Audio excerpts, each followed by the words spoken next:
Bonjour à tous.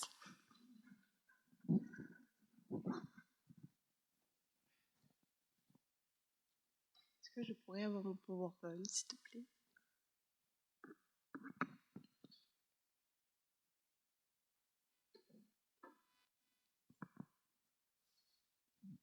Je suis trop touchée comment Dieu a conduit tout le long de ce culte, parce que ça rentre pleinement dans ce que j'avais envie de vous partager ce matin. Donc, merci à l'équipe de louange. Vraiment, merci beaucoup. Merci à toute l'Assemblée parce que vous avez contribué à la parfaite introduction. Donc, merci beaucoup. C'est un message que j'ai eu à cœur avec ce que j'ai vécu cette année au camp Réveiller les héros, où je suis une staff dans ce camp. Et il y avait beaucoup de choses qui s'est passées et Dieu m'a parlé de Dieu dans ma maison. Et vous allez voir tout au long de ce partage que j'ai envie que je vous partage aujourd'hui, de combien Dieu aime notre maison, mais pas n'importe laquelle maison. Donc vraiment merci Seigneur pour tes mystères qui sont révélés ce matin. Merci parce qu'il est bon d'être dans ta présence et combien on l'a chanté aujourd'hui. Seigneur, ta présence, c'est le ciel, c'est tout pour nous. Et combien t'aimes que nous soyons dans ta présence. Je pense qu'il y a encore plus de désir au moment où on vient s'approcher de lui et on vient pleinement dans sa présence. Et je vais vous faire un peu participer parce que j'aime qu'il y a un partage et vraiment que vous soyez pleinement avec moi. Donc, bienvenue dans Dieu, dans ma maison. Le profond désir de Dieu, c'est habiter avec nous. Et au commencement, Dieu créa les cieux et la terre. Et si on va dans les textes hébraïques, c'est au commencement, Dieu créa Beth. La lettre Beth, c'est la deuxième lettre de l'alphabet hébraïque, donc après, qui est celle-ci, et qui est en fait la forme d'une maison. Et Dieu créa au commencement une maison. Parce qu'il a ce profond désir, il a un seul désir, Dieu, c'est d'être avec nous, d'habiter avec nous. Et donc du coup, pour que nous soyons pleinement lui et nous, d'habiter ensemble, il a créé une maison, il a créé la terre. Donc dis à ton voisin d'à côté que tu es le plaisir de Dieu, que tu es le profond plaisir de Dieu. Et qu'il avait tellement ce plaisir, il avait tellement ce désir d'être avec toi aujourd'hui, qu'il créa pour toi la terre, qu'il créa pour toi une maison dans laquelle, ensemble, vous pouvez habiter. Une terre où il peut, lui et nous, y demeurer. Donc, le jardin qui est d'ailleurs le tout premier commencement que Dieu nous a donné, donc vraiment de remplir la terre, d'avoir vraiment d'aller y demeurer, d'y habiter pleinement et de vraiment se multiplier. C'est le premier commencement que Dieu donna à l'homme. Habiter la terre. Mais pas seulement parce que Dieu a ce désir au plus profond de lui-même d'être avec nous. Et donc du coup d'avoir cette relation et le jardin d'Éden est vraiment en fait ce qui représente le désir de Dieu. C'est ce jardin que Dieu a créé pour l'homme, pour avoir cette relation. Et le jardin est dans la même dimension que le lieu très saint. C'est-à-dire qu'il y a cette présence qui est constante. Et ce matin, je sentais cette dimension de Dieu, cette dimension de la présence de Dieu qui se trouve dans le lieu très saint. Et je la voyais, elle était à portée de main. Et c'est vraiment dans cette présence-là que Dieu veut nous y amener, nous y conduire et y demeurer. Le jardin, je pourrais en parler des heures et des heures parce que c'est vraiment le commencement de la relation que Dieu a avec nous, mais c'est aussi le commencement. En fait, ça représente le désir le plus profond de Dieu, c'est d'être avec nous ensemble, à faire un, à pouvoir être librement, être avec lui et être pleinement dans sa présence, sans qu'elle nous tue, sans qu'il y ait des dommages, parce que tout au long, après, nous allons voir tout au long de l'histoire combien, en fait, Dieu a été attristé et vraiment attristé de ne pas pouvoir être pleinement avec nous. Et le jardin, c'est vraiment le commencement du désir profond de Dieu. C'est vraiment le projet initial, il est l'exemple même de ce que Dieu souhaitait, de ce que Dieu souhaite. Vraiment, c'est y demeurer avec nous sur Beth, y demeurer avec nous dans la maison. Donc, on peut dire ensemble que nous sommes le désir de Dieu. Avec nous, s'il vous plaît. Avec moi, s'il vous plaît. Nous sommes le désir de Dieu. Et pendant tout l'Ancien Testament, Dieu va trouver des solutions pour y demeurer avec nous, pour que nous soyons pleinement dans sa présence. Il va créer le temple. Il y aura des sacrifices pour que justement la présence de Dieu soit pleinement avec nous, parce que c'est son désir d'habiter avec nous. Et pour que donc du coup, il va aussi il va mettre tout en place des commandements, tout en place des prophètes aussi qui viendra parler de qui il est. Parce qu'il veut, parce que son désir le plus profond, c'est d'être avec nous, d'être ensemble sur le bête, d'être ensemble. Et le temple est l'exemple parfait parce qu'il lui-même a dit « j'habiterai au milieu d'eux ». Et je crois que c'est ce qui m'a le plus touchée en préparant ce partage, c'est combien Dieu avait envie d'être avec nous, combien Dieu voulait être avec nous, combien Dieu il souhaite demeurer avec nous sur cette terre qu'il a créée pour que nous soyons ensemble, dans cette maison. Et je crois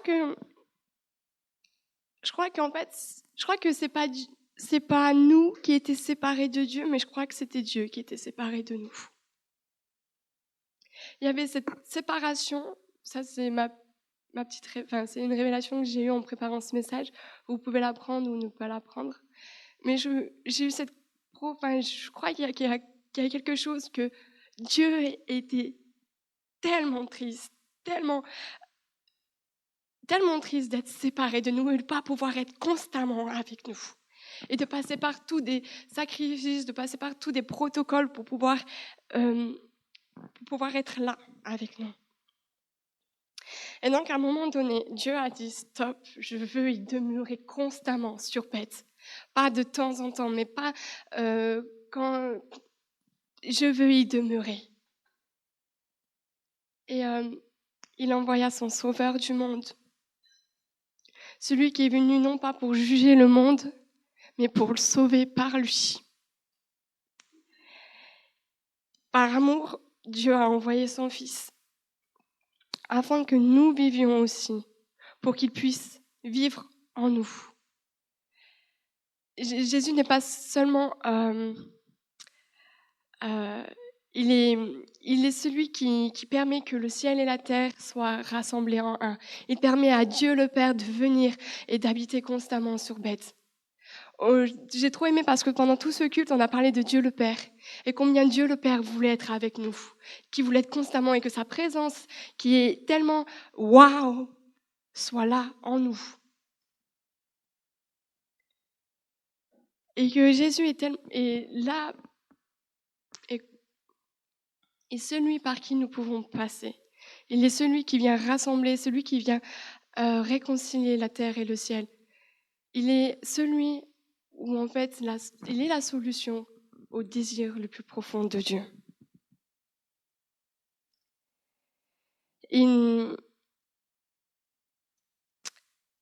Ça aussi, c'est une deuxième petite révélation que vous pouvez ou pas.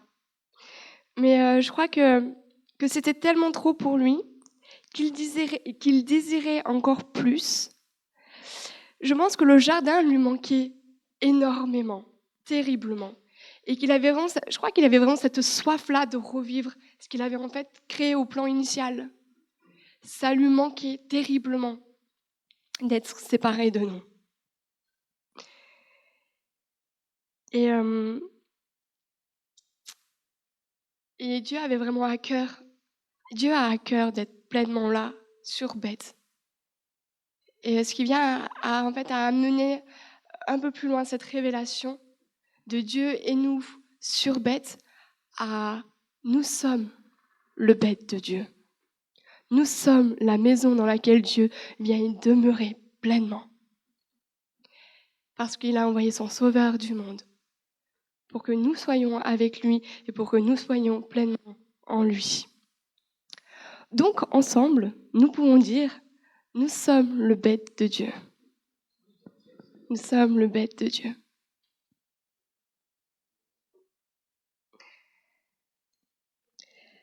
Donc, Jésus est vraiment celui qui a réconcilié la terre et le ciel. Il est Emmanuel, Dieu est avec nous. Il a déchiré le voile, il a ouvert le chemin pour que nous puissions avoir libre accès au royaume des cieux. Que la terre et le ciel ne sont pas séparés. Ce qui nous ramène en fait au plan initial de Dieu, donc au jardin, d'être constamment dans sa présence.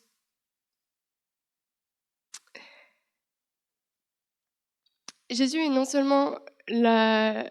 il vient non seulement réconcilier la terre et le ciel, mais il vient aussi tout guérir par lui. Par son sang, il a guéri les cieux et la terre. Il est le sacrifice et à la fois le souverain sacrificateur. Cette semaine, on a fêté la fête Yom Kippour, une fête juive. Et cette fête, je trouvais ça super drôle que ça soit en même temps que je partage ce matin.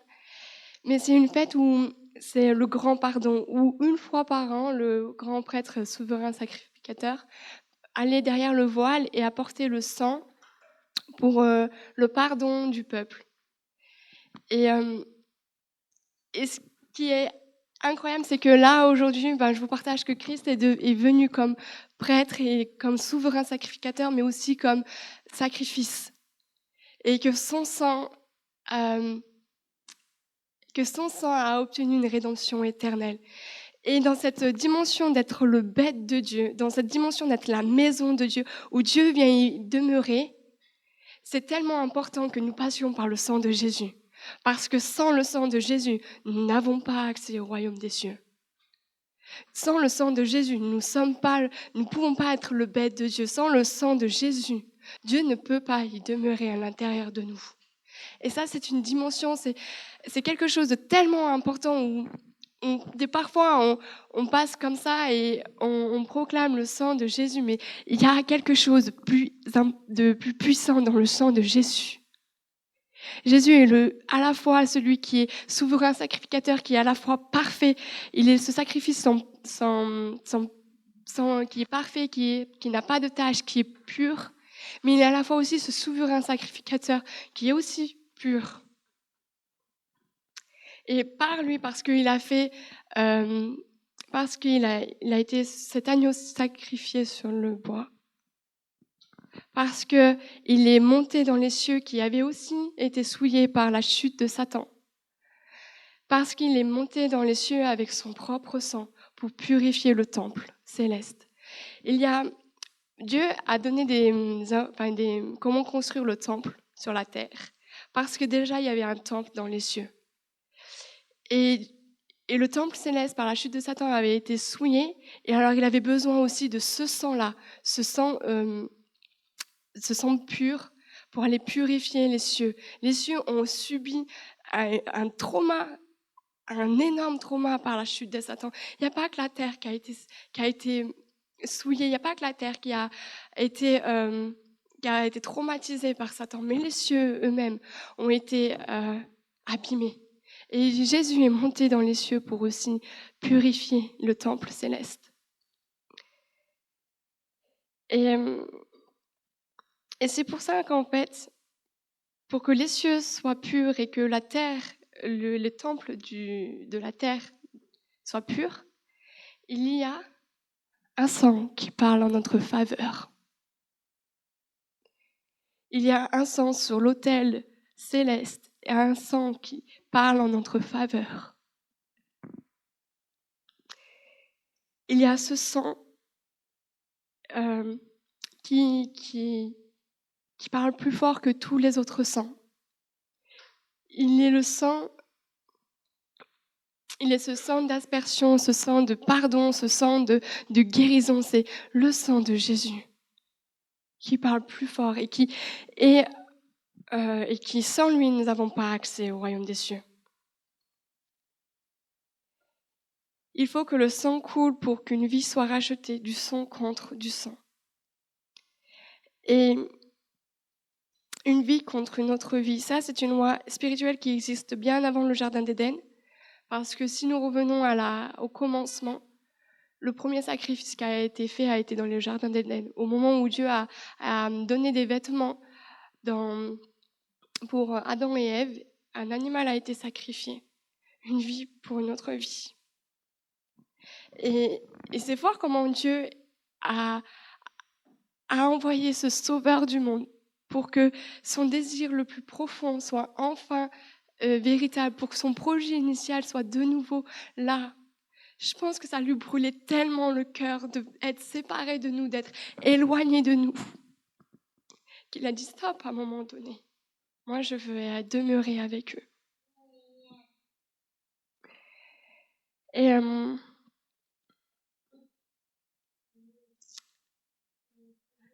nous sommes le temple de Dieu. Ce qui m'a en fait amené à cette révélation un peu plus loin dans tout qui est à la fois tout ce commencement où nous sommes bêtes, où nous sommes la maison de Dieu. Ça m'a amené à aller plus loin, à venir en fait, à me dire mais je suis le temple de Dieu. Vu que Dieu est très dans les symboles, Dieu aime beaucoup. Tout est très carré chez Dieu. Il y a dans l'Ancien Testament, il y avait tout un protocole. On ne pouvait pas passer le lieu très saint sans avoir passé par la cuve des reins, donc la purification, sans passer par l'autel des parfums, sans passer par les innombrables sacrifices. Et Dieu et dans l'Ancien Testament, ceux qui ne respectaient pas le protocole, ils mouraient. Les fils d'Aaron sont morts parce que la présence de Dieu était tellement forte et que du coup, ils mouraient. Et Dieu, je pense que c'est ça aussi qui a fait qu'il ne pouvait pas être pleinement aussi, habiter pleinement avec nous sur Beth, parce que sa présence était tellement sainte qu'il ne pouvait pas y demeurer pleinement avec nous, parce que sinon, il y avait cette condition où on mourait.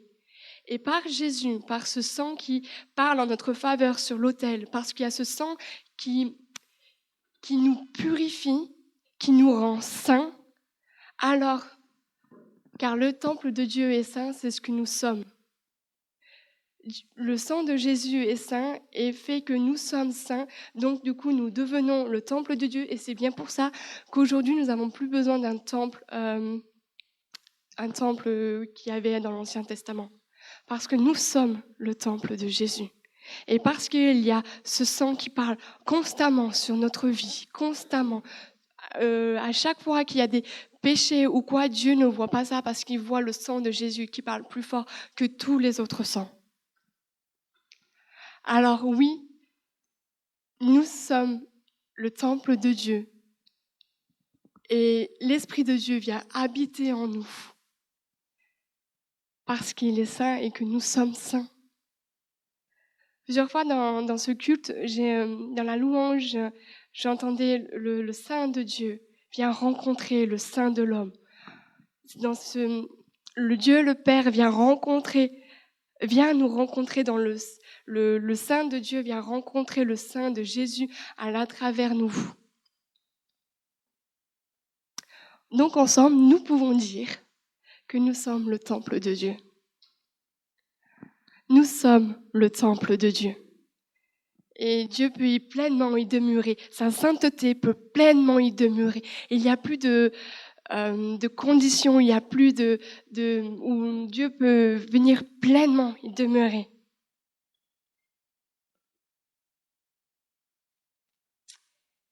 Mais il y a quand même plein de choses qui restent là, qui est là constamment dans le temps, parce que Dieu est le grand je suis et que Dieu n'a pas de fin ni de commencement.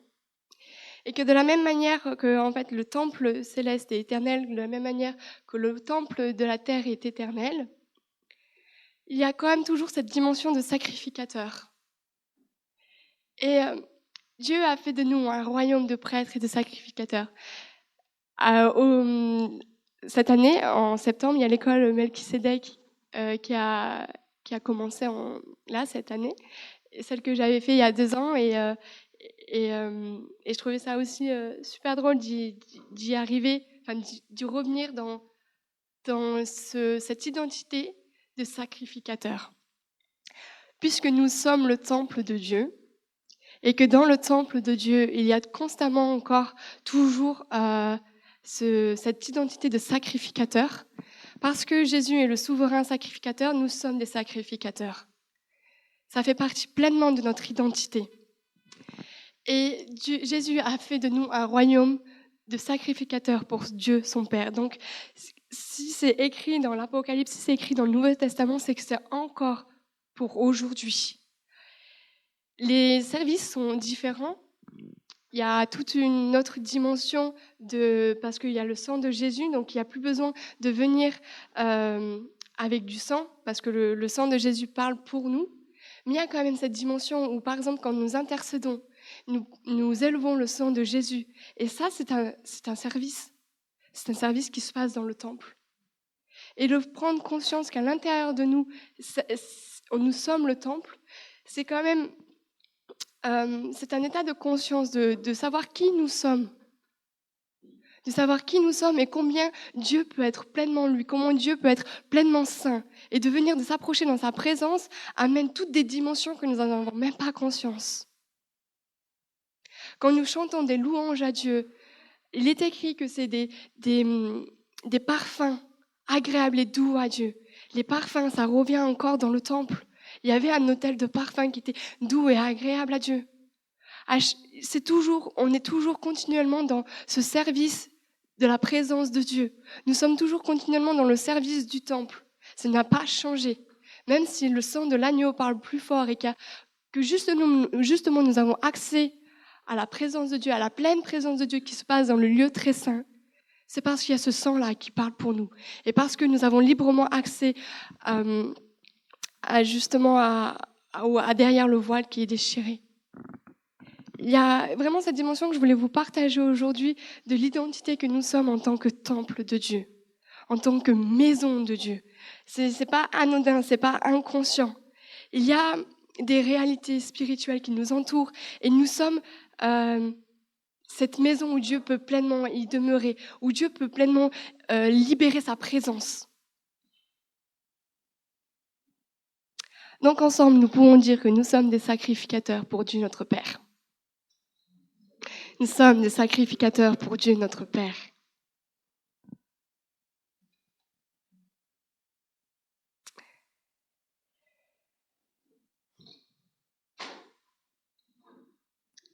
Ok, sinon est-ce que tu peux mettre la musique? Et dans cette dimension-là, dans cette dimension de prendre conscience qu'en fait le sang de Jésus a rassemblé les cieux sur la terre et que par le sang de Jésus et par le corps de Jésus, Dieu vient y demeurer. Et je voulais vous inviter à venir prendre la Sainte Seine dans ce tout est accompli de Jésus. Non seulement parce que son sang qui parle plus fort que tous les autres sangs, mais je voulais vraiment vous inviter à revivre quelle est en fait l'importance du sang de Jésus. Combien il est-il important par ce sang qui est si fort, si puissant, qui parle plus fort que tous les autres sangs, sur l'autel que vous pouvez avoir librement accès. Vous êtes le temple de Dieu, vous êtes les sacrificateurs. Dieu a plusieurs facettes. Alors pourquoi est-ce que nous resterons juste sur la facette où nous sommes enfants de Dieu? Nous sommes plus que cela, on est plus qu'enfants de Dieu, on est sacrificateurs. Dieu veut que nous rentrons aussi pleinement dans cette identité de sacrificateur, de ne pas être juste Seigneur, je te remercie pour ton sang. Non, Jésus veut que nous rentrons dans cette dimension où quand nous venons intercédons, où nous savons que le sang de Jésus parle plus fort que tous les autres sangs. Parce que et cette dimension aussi du temple où nous sommes saints. Donc je veux inviter quelques personnes, celles qui ont envie de venir distribuer la Sainte Seine. Et dans ce verset qui dit voici mon corps, voici ma chair, et dans ce pain qui est le corps de Jésus, et dans le sang, dans ce vin qui est le sang de Jésus, qui dit que je demeure en vous. Celui qui demeure en moi, je demeurerai en lui. Et Jésus vient pleinement demeurer. Et je vous invite vraiment à prendre la Sainte Seine pas comme une habitude où on fait ça chaque dimanche, mais vraiment prendre conscience que Dieu a tout accompli. Dieu a fait de nous un temple saint où les sacrifices, ils sont toujours constamment là, mais d'une autre manière. Parce que Dieu n'a pas de temps. Il est l'alpha et l'oméga, et il a le commencement et il n'a pas de fin. Donc si quelques personnes voudraient partager la Sainte Seine,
Merci Seigneur pour ce tout accompli. Merci parce qu'il n'y a rien à ajouter, rien à enlever. Béni sois-tu pour qui tu es Seigneur.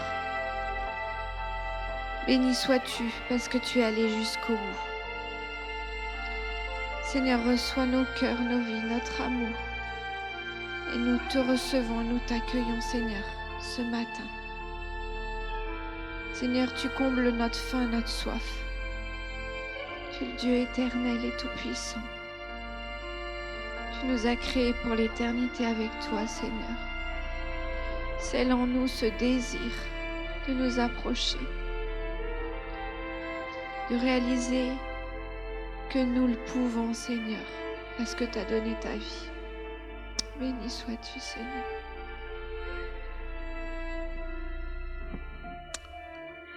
Merci Père que tu regardes chacun d'entre nous ce matin au travers du sacrifice de ton Fils.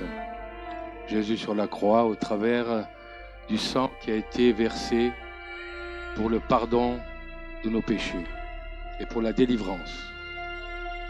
Tu nous regardes au travers de ce sacrifice et tu nous regardes avec tout ton amour parce que tu nous as réconciliés avec toi.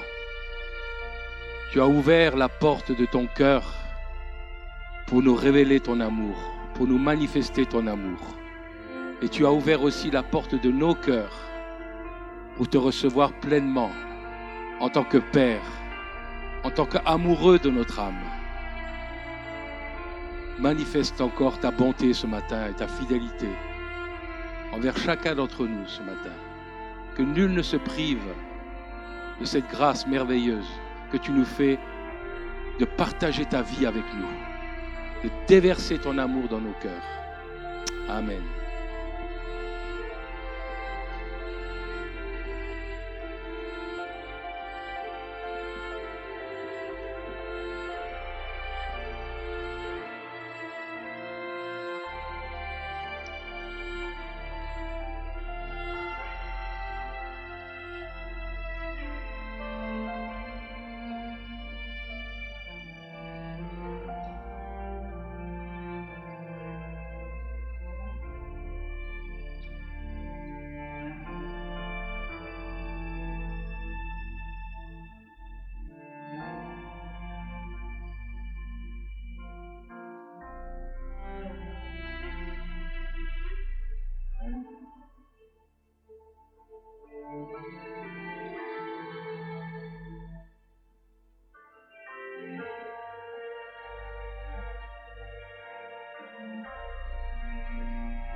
Par ce pain, je demeure en vous.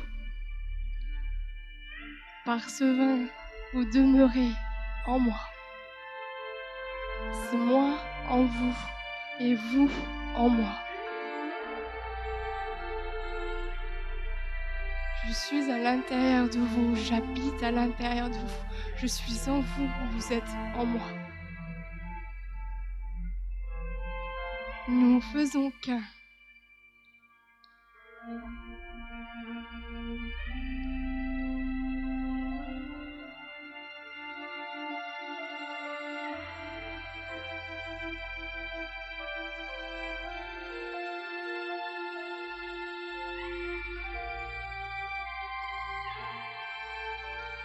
Et en prenant cette Sainte Seine, nous communions à son sacrifice. Nous portons avec lui son sacrifice. Lui en nous et nous en lui. C'est le mystère d'une toute une vie. Nous sommes en Jésus et Jésus est en nous. Il est un. Nous sommes un. Alors merci Jésus pour ce un. Merci Seigneur parce que tu as tellement eu ce désir au plus profond de ton cœur d'être avec nous, d'y demeurer à l'intérieur de nous, que tu as envoyé le Sauveur du monde, ton Fils.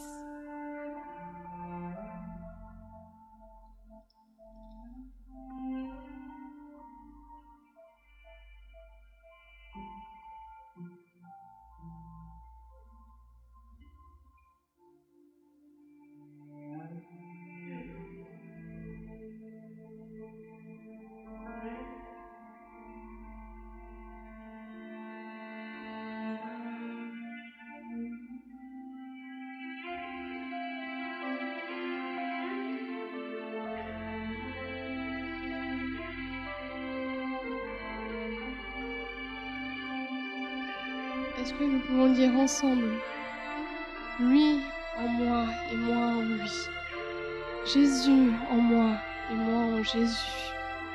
Et si c'est trop compliqué, pas encore cette révélation, vous l'avez pas encore, vous sentez que vous la touchez, qu'elle est très proche de vous, le déclarer aussi sur votre vie, sur vous, prend aussi un état dans votre identité, un état de conscience de oui, Jésus est là à l'intérieur de moi. Et moi, je suis à l'intérieur de Jésus. Et dans l'intérieur de Jésus, il y a tout ce sacrifice, tout ce sang qui vient se compléter.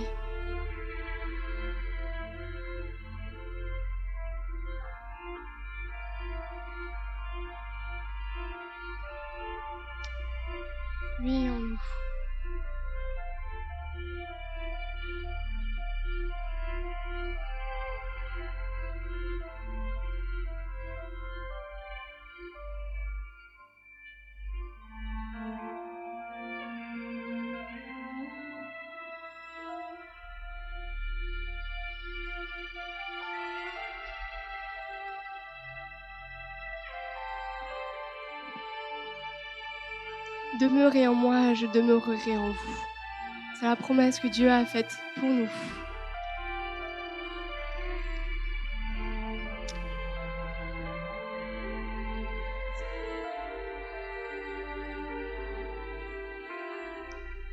Et nous sommes la maison dans laquelle Dieu vient demeurer.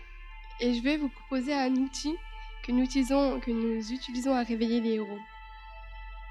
C'est un temps perso. En fait, chaque matin, on propose un outil pour les participants à passer du temps avec Dieu, mais avec des outils chaque fois un peu différents, pour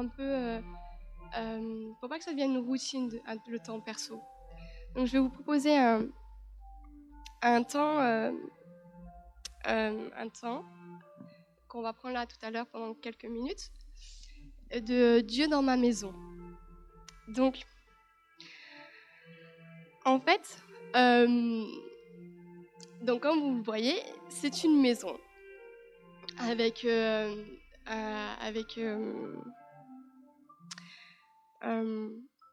fait, je vais vous proposer d'expérimenter cet outil. Et en fait, Dieu, on voit notre maison. Enfin, notre maison est une maison à l'intérieur. En fait, voici en fait votre état intérieur et chaque pièce représente un aspect de votre vie. Donc, par exemple, la chambre, c'est un temps d'intimité. C'est très intime, la chambre. Pas tout le monde y rentre. La salle de bain, c'est plutôt un temps de purification où vous allez vous laver et c'est un temps un peu d'identité au final. Le bureau, c'est là où vous allez travailler. Donc, ça vient vraiment toucher les aspects de votre vie dans le travail, dans votre carrière professionnelle. Et le salon, c'est là où vous venez souvent rencontrer des personnes. Donc, c'est tout le temps de relation que vous avez dans votre vie. Et dans cette visualisation, dans cette imagination que vous êtes la maison de Dieu, je vais demander au Saint-Esprit, ensemble, nous allons demander au Saint-Esprit de nous y conduire dans cette maison qui est à l'intérieur de nous. Et d'aller demander à Jésus où tu veux me rencontrer aujourd'hui. Où tu veux passer où est-ce que tu veux qu'on se retrouve? Dans quelle pièce de la maison? Est-ce que tu veux qu'on aille dans le salon où tu as envie de me parler de mes relations? Ou est-ce que tu veux qu'on aille dans la chambre?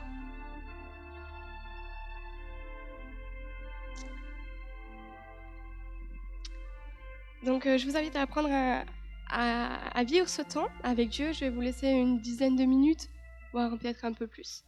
Et puis après, il y aura un temps de partage pour ceux qui ont vécu, qui souhaitent partager ce qu'ils ont vécu avec Dieu. Donc voilà. Est-ce que c'est OK?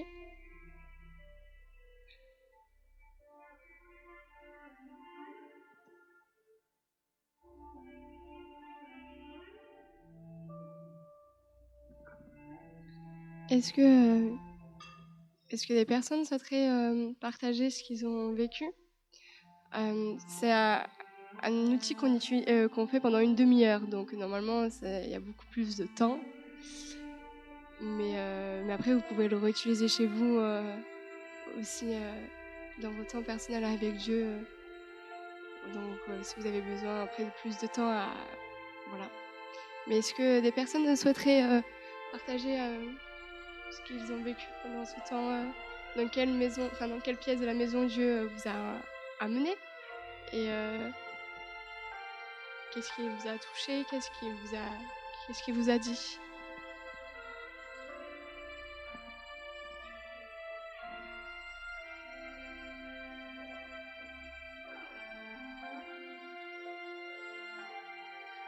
Si ça a été difficile, vous pouvez aussi le dire.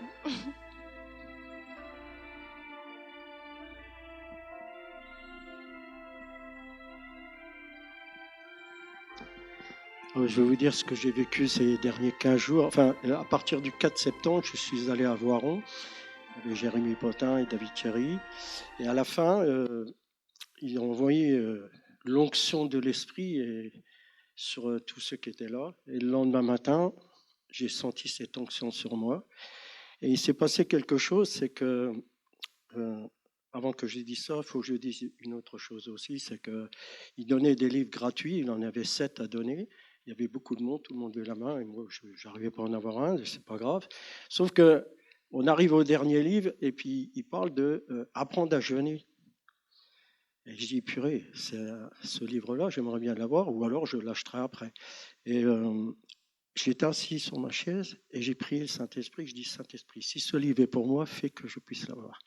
Et avant que tout le monde lève la main, même moi, je rouvre mes yeux, je regarde David Cherry, et il me fixait. Et il a dit, ce livre, c'est pour le monsieur là-bas. Donc le Saint-Esprit a répondu à ma prière, j'ai eu ce livre. Et suite à ça, j'ai commencé à entamer une série de jeûnes. Et à un moment donné, j'étais sur mon lit, allongé, je priais dans ma chambre. Et là, le Saint-Esprit m'a interpellé. Et je me suis mis à genoux, j'ai commencé à prier et j'ai vu une vision. À titre personnel, je l'en ai partagé un petit peu avec Marcel, je lui en ai parlé, puis aussi Régis, Mélanie, j'en ai parlé de ça. Mais il y a une chose qui s'est passée, c'est que le Saint-Esprit m'a montré, alors ça tombe bien, Sarah, que tu as parlé de la maison, parce que tout à l'heure, je regardais la chambre, et là, j'ai senti le Saint-Esprit qui dit, ma présence, c'est là que je la veux dans ta chambre, et tu vas purifier ta chambre. Et moi, comme je vis seul, j'avais une télé dans ma chambre, de temps en temps, je la regarde. Il m'a dit, tu retires la télé.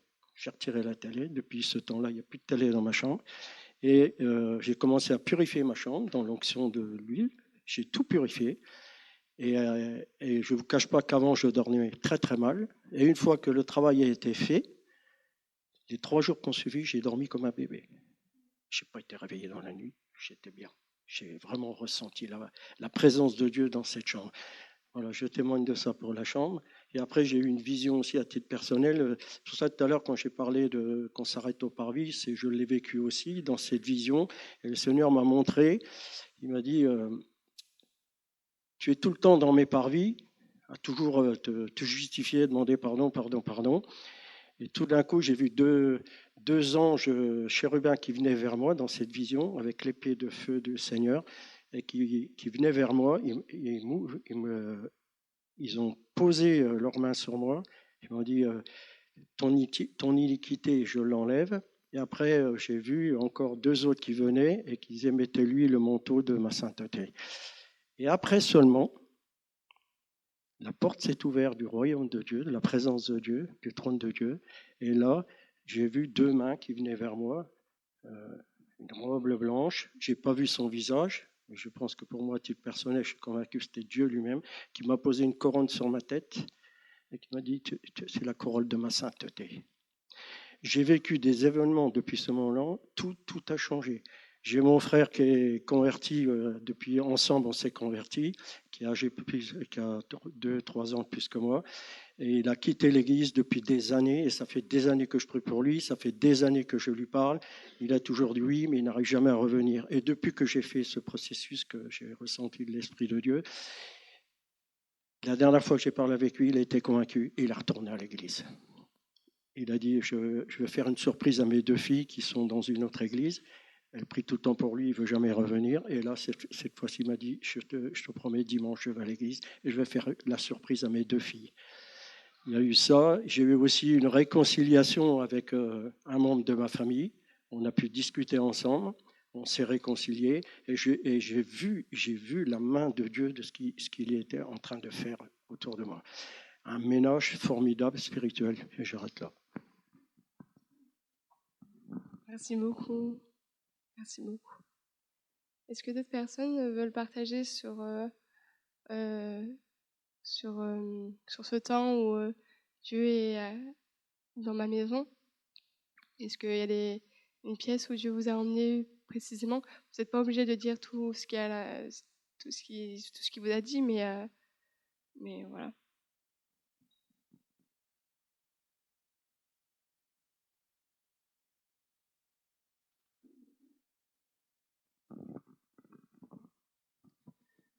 Pour ma part,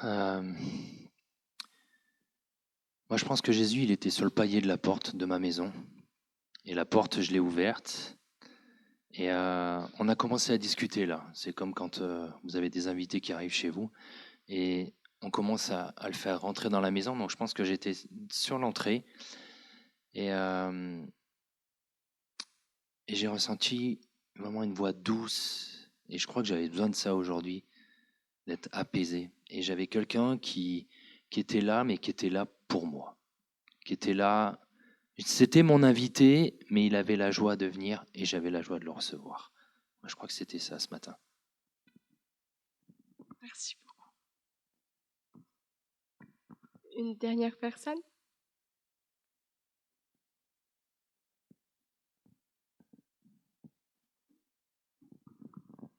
Alors, moi, il m'a invité dans la chambre et c'était une simple étreinte où j'étais contre lui.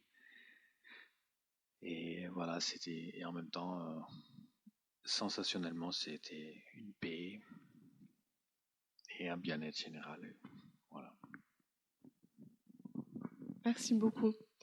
Donc c'est vraiment un outil que je vous laisse, un outil où vous pouvez l'utiliser dans votre vie quotidienne, de venir rencontrer aussi Jésus dans votre maison et vous le laisser vous parler.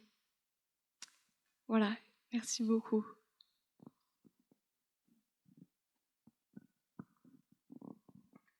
Merci. Je vous laisse rencontrer Jésus devant la banque.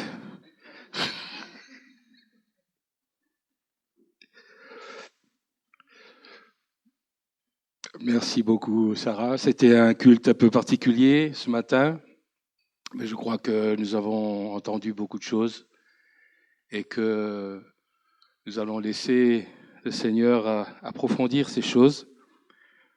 Je me suis rendu compte aussi que je vous ai partagé au début comment ça s'est passé quand le Seigneur m'a rencontré ici au culte. Et je crois qu'effectivement, la raison pour laquelle j'étais dans le trouble, c'est que Dieu ne voulait plus me rencontrer dans la pièce où j'aimais le rencontrer. Vous savez, j'aime bien rencontrer Jésus dans mon bureau, moi. Voilà, dans mon bureau, j'étudie, je travaille. Et je crois que le Seigneur voulait que je change, voulait me rencontrer dans une autre pièce dans laquelle je ne le rencontrais pas. Et effectivement, c'est la chambre, c'est le lieu d'intimité avec lui, plus d'intimité, plus de communion. Et ce que j'ai bien aimé aussi à la fin de ce culte, je crois que pendant ce culte, Dieu veut aussi nous rencontrer en tant qu'Église à d'autres endroits, d'une autre manière. Et ce matin, il nous a fait goûter un petit peu son désir de nous rencontrer dans la chambre, dans l'intimité, dans la communion. Et peut-être que c'était un peu pénible, un peu difficile pour certains d'entre nous, mais je crois que maintenant, c'est plus nous qui choisissons où nous voulons rencontrer Dieu, comment nous voulons le rencontrer, même dans nos cultes.